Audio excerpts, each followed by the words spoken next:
On May 23rd, I published a LinkedIn article on my newsletter, Tiny Home Wealth, talking about downsizing with kids. And yes, you can.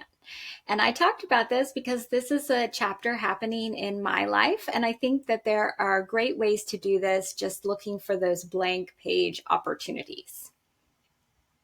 I feel like some of us may be stuck in the status quo in order to not disturb the expectations of the next generation. That's fair. Stability, location of school, and friend groups are all important considerations for parents.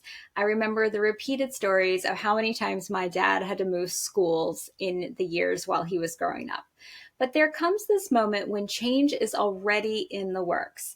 The page on the book is turning, and a blank page of an unwritten future lies waiting. Life events like graduations, job moves, and even divorces force change on us.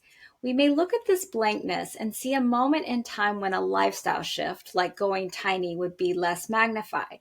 But often this moment and the unknown future feels too uncertain to add more change into the mix. Might I suggest that when the future is foggy, we have the greatest opportunity to restructure our priorities, our behaviors, our lifestyle, and our intended future. This is also a moment to set an example for the next generation about how they might want to take care of themselves and their priorities rather than following the default script.